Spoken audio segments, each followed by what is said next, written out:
আপনারা দেখছেন আদর্শ তিতুমির পত্রিকার সঙ্গে রয়েছি আমি ধৃতরাষ্ট্র। আমাদের আজকের প্রতিবেদন ৩০ বছরের মৌরসি পাট্টায় পুলিশের হানা। চমকে গেলেন?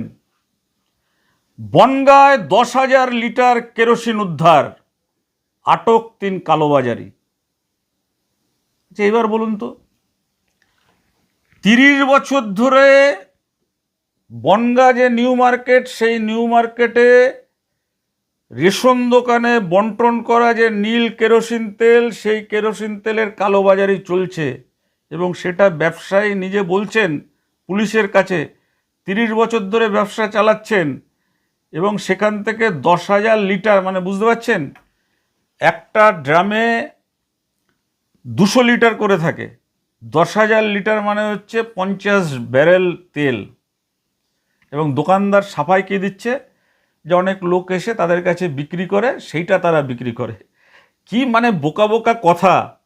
কালোবাজারি এতদিন তারা চালিয়েছেন, কেন চালিয়েছেন আপনাদের কি মনে হয়? আপনাদের কথা আমাদের জানান।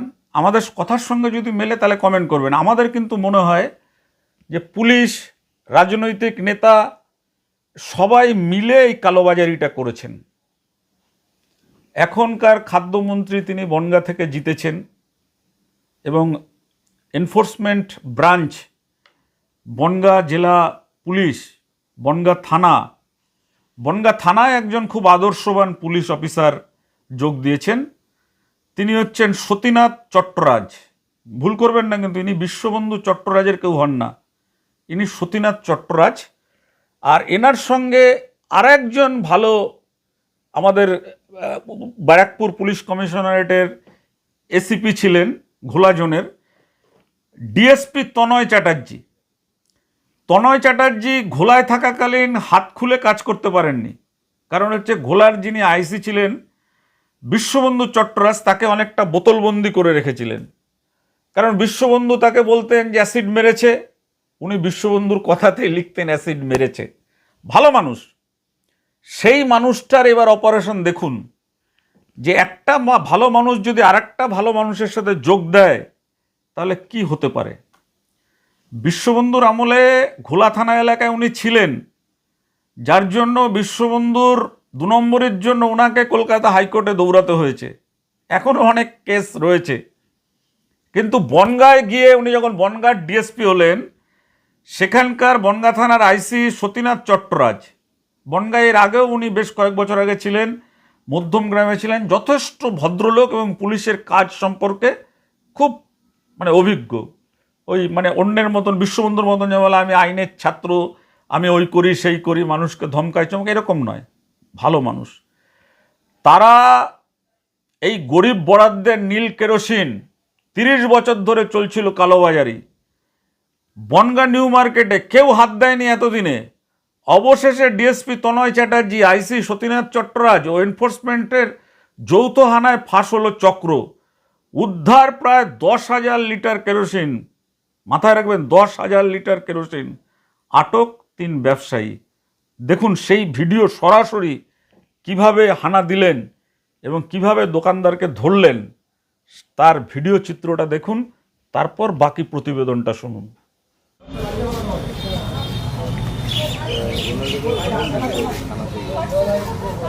আপনার ঘর থেকে নিয়ে রাখেন, ঘরে থাকি নিয়ে নিচ্ছেন, ঠিক আছে?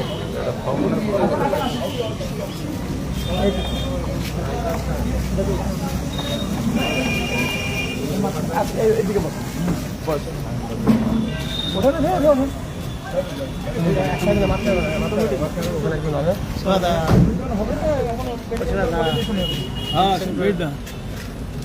না না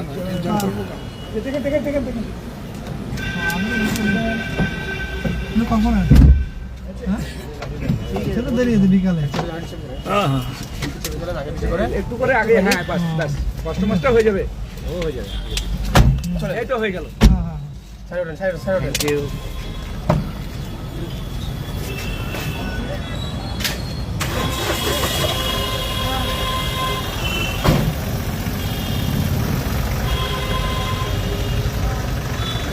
আমি নিয়ে আপনার কাছে রাখেন, দিয়ে দেবেন, পরে নিয়ে নিচ্ছি।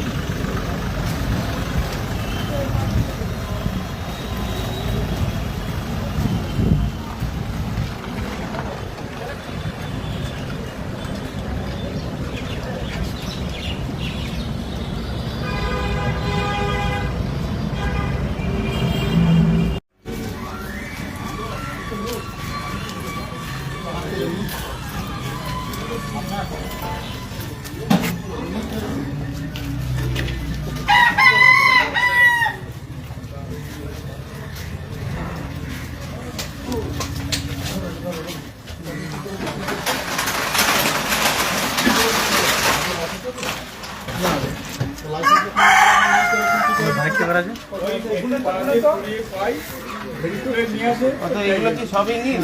এগুলো এত তেল কোথেকে পেলেন? ভাই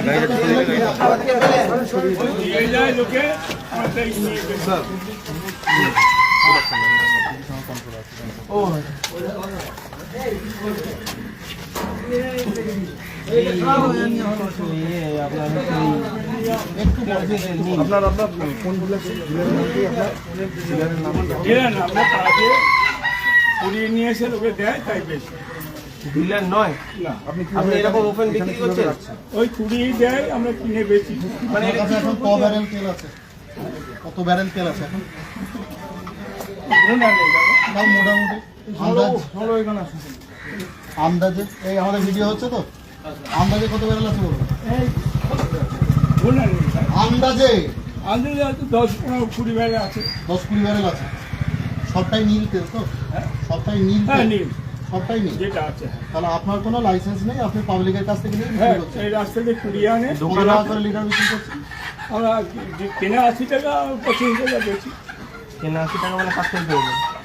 ওই যারা রেশনের দিয়ে কিনে এরকম দেয়। ভাবে তো পাওয়া যায় না, এত তেল তো আর একটা লোক দিতে পারবে না। মুখের কথা নাই। না, আমরা কিনে নিয়ে পেয়েছি।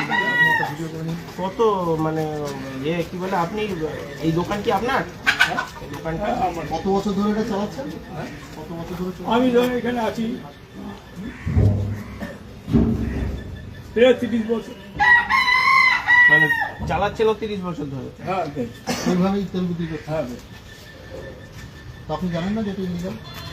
নীল তেল বিক্রি করাটা ইলিগাল, আপনি জানেন না?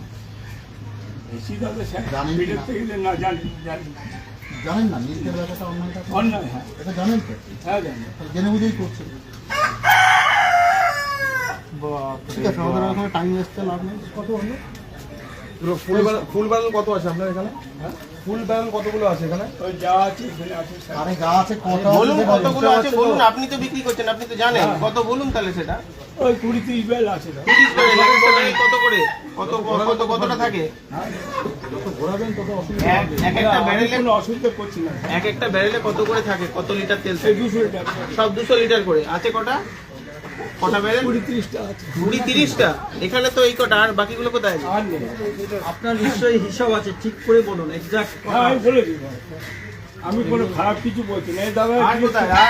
আরগুলো কোথায়? আর নেই, সব যা আছে এখানে। তাহলে 20-30টা হলো কি করে? হ্যাঁ? বাকিগুলো কোথায় বার করুন।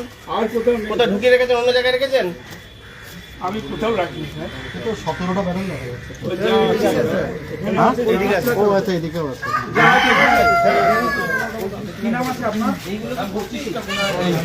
যা আছে। নাম কি আপনার?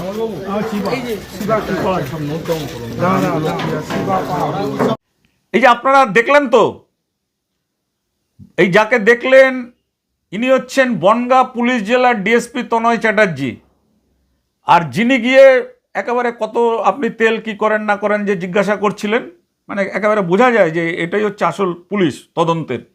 বনগাঁ থানার আইসি সতীনাথ চট্টরাজ ও তাদের সঙ্গে ছিলেন জেলা এনফোর্সমেন্টের যৌথ অভিযান হয়েছে। বনগাঁ নিউ মার্কেটে হানা দিয়ে অবৈধভাবে মজুত রাখা প্রায় 10,000 লিটার, বারবার এটা আমরা বলছি, এটাকে মাথায় রাখতে হবে যে এই কেরোসিন, রেশনের নীল কেরোসিন যেটা বাজারে বিক্রি হওয়ার কথা নয় খোলা বাজারে, সেটা খোলা বাজারে এত 50 ব্যারেল তেল এলো কিভাবে? এটা তো সঠিকভাবে তদন্ত করে, এই যে যারা বিক্রি করছে শুধু এরা নয়, এদের নেপথ্যে কে আছে, কিভাবে এই তেল টেনে আনলো এরা, তাদের সবার কিন্তু শাস্তি হওয়া উচিত। আটক করা হয়েছে 3 ব্যবসায়ীকে। স্থানীয়দের অভিযোগ 30 বছর ধরে এই বাজারে কালোবাজারি চলছে, পুলিশ কখনো হানা দেয়নি। গরিবের কেরোসিন কালোবাজারে বিক্রি করে নেতাদের পকেট ভরেছে। 30 বছর পর পুলিশের এই পদক্ষেপে খুশি এলাকাবাসী। তাদের দাবি এই চক্রের মাথাদেরও গ্রেপ্তার করতে হবে, সঠিক দাবি। এই দাবির সঙ্গে আমরাও একমত। আপনারা বলবেন আপনাদের এলাকায় যদি এই ধরনের গরিবের বন্টন করা যে কেরোসিন, নীল কেরোসিন, সেই কেরোসিন যদি এইভাবে খোলা বাজারে চড়া মূল্যে বিক্রি হয়, কালোবাজারি হয়, তাহলে আপনার ভূমিকা কি হবে? এখানে তো পুলিশ তাদের ভূমিকায় উদ্ধার করলো, কিন্তু এখনও অনেক এলাকায় চলছে। সেই সব এলাকায় কি হবে? বাজারে পুলিশ হানা দিচ্ছে, মাছের বাজারে, সবজির বাজারে হানা দিচ্ছে, কিন্তু অনেক জায়গায় দেখা যায় সর্ষের তেলে ভেজাল, নানান রকম ভেজাল, সেই সব ঘিয়ে ভেজাল, সেইগুলো নিয়ে কি হবে? আপনারা জানাবেন। কোথাও এই ধরনের ঘটনা ঘটলে আমাদেরকে ফোন করবেন, আমরা প্রশাসনকে জানাবো এবং সেই খবরও আমরা তুলে ধরবো সমাজ এবং জনগণের স্বার্থে। আজকের এই পুলিশের অভিযান আপনাদের কেমন লাগলো? 30 বছর পরে খোলা মনে আমরা বারবার যেটা বলি যে পুলিশের মাথায় যদি রাজনৈতিক হস্তক্ষেপ না থাকে, পুলিশ যে কোনো অসাধ্য সাধন করতে পারে। কেন বাংলার পুলিশ কলকাতার পুলিশের, ব্রিটিশের পুলিশের থেকেও কিন্তু শক্তিশালী, কিন্তু এদের রাজনৈতিক হস্তক্ষেপে নানান রকম টোপ দিয়ে, নানান রকমভাবে মানে পদোন্নতির বিভিন্ন রকম ভয় দেখিয়ে, বিভিন্ন জায়গায় ট্রান্সফারের ভয় দেখিয়ে পুলিশদের দমিয়ে দেওয়া হয়, পুলিশদের মিথ্যা কেস করতে বাধ্য করা হয়। কারণ আমাদের এই যে আমলাতান্ত্রিক ব্যবস্থা, এই ব্যবস্থা এটাই চলে আসছে। আপনাদের যদি ভালো লাগে আজকের প্রতিবেদন ছড়িয়ে দিন, সবাই দেখুক, জানুক ঘটনা। আজ এ পর্যন্ত, ভালো থাকবেন, নমস্কার।